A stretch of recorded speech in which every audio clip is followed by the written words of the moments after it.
Natanggal yung...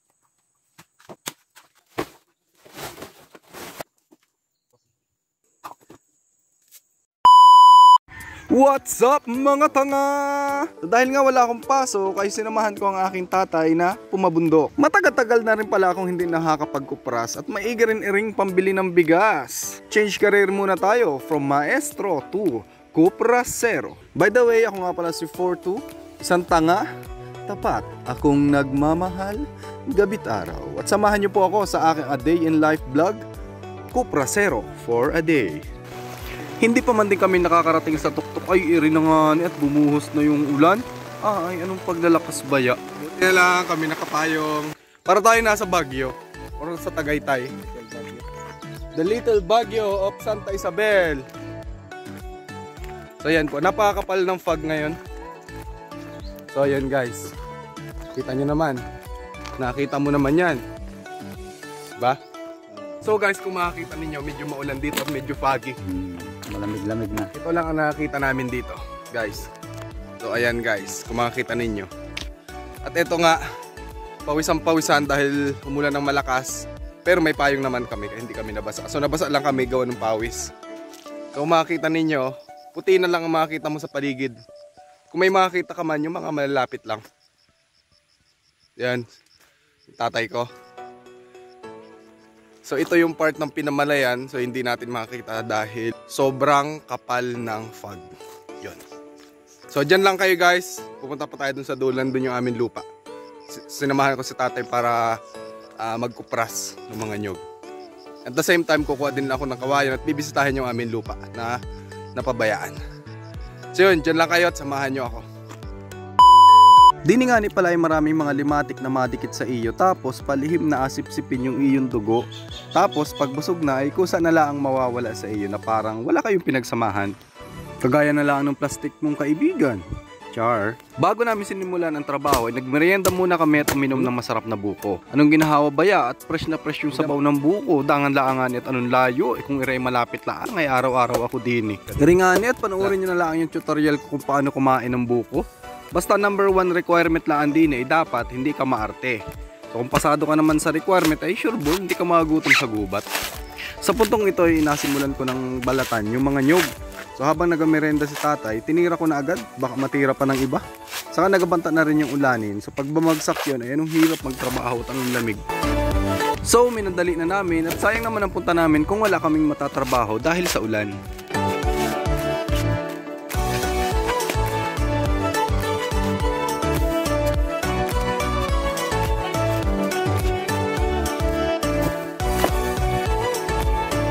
Agad na rin inayos si tatay iring tapahan para ready na sakaling mabalatan na lahat ng mga lulutuing kupras. Pinalitan niya ng mga kahoy dahil mga luma na yung mga kahoy na nakalagay. May sira kasi ang kupras kapag nag-apoy yun. After mabalatan eh, inabiak yung mga nyog tapos asalansan doon sa tapahan para madaling lutuin. Pagkatapos mabiak, nasalansan yan dyan oh. Pag ganyan ang salansan yan.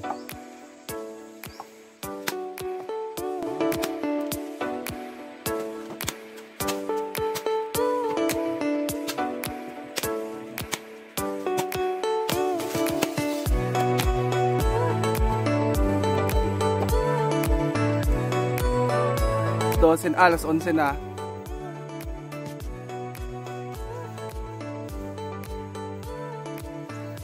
Ulam natin mega sardines.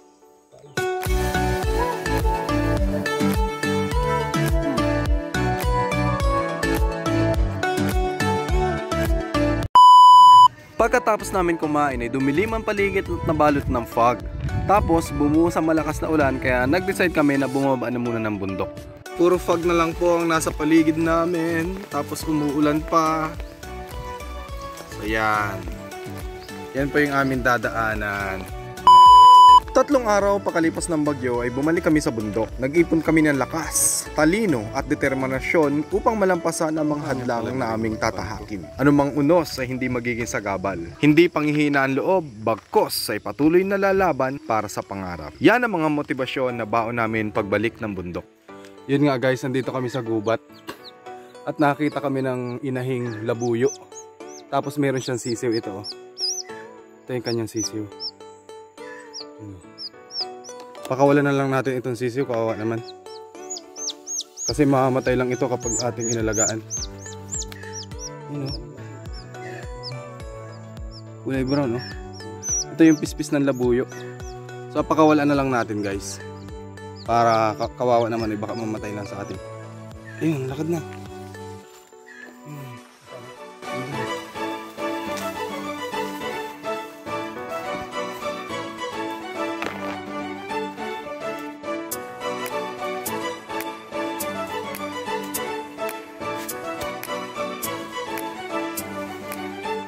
Balikan namin yung aming kinuhang nyog ng isang araw.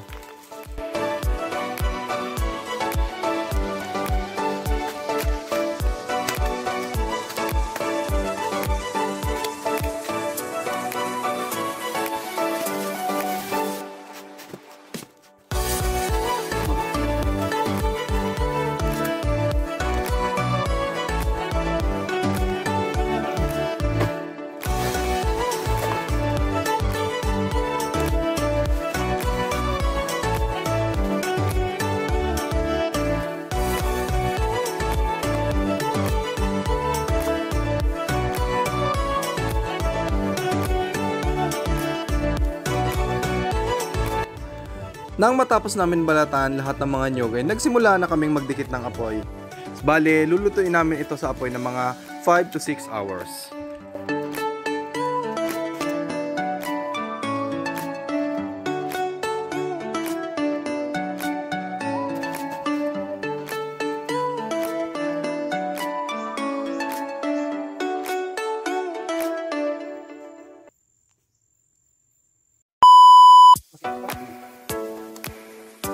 Guys, ganito po ang kopras kapag luto na. Kung makikita ninyo, kawang na siya. Oh. Madali na siyang tanggalin. Ayan. So, ayan. So, ito ay bibiyakin, tapos lalagay sa sako. Okay na yun for pambenta. So after 5 hours ay hinango na namin na tinanggal ang mga shell nito. Hiniwalay din yung mga hilaw para maisalang ulit sa apoy.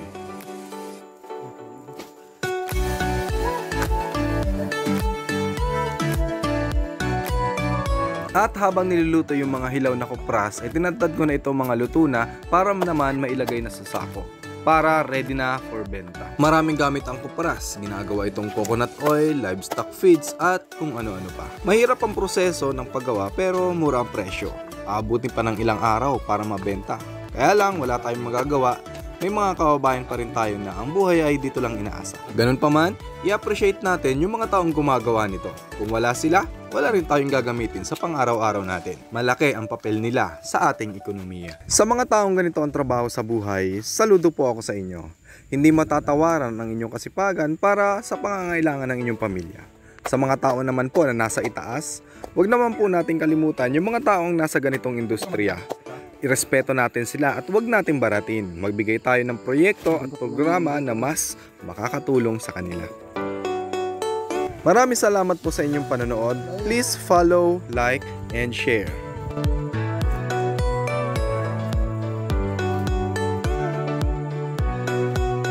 Ay, ito tawag dito limatic. So ito ay naninipsip ng dugo. So ito ay gating-ting lang. Kanina, gating-ting lang. Ganun lang siya kapit. Pero nung siya ay nabusog na, pwede siyang lumaki na kasing laki ng hindi lalaki.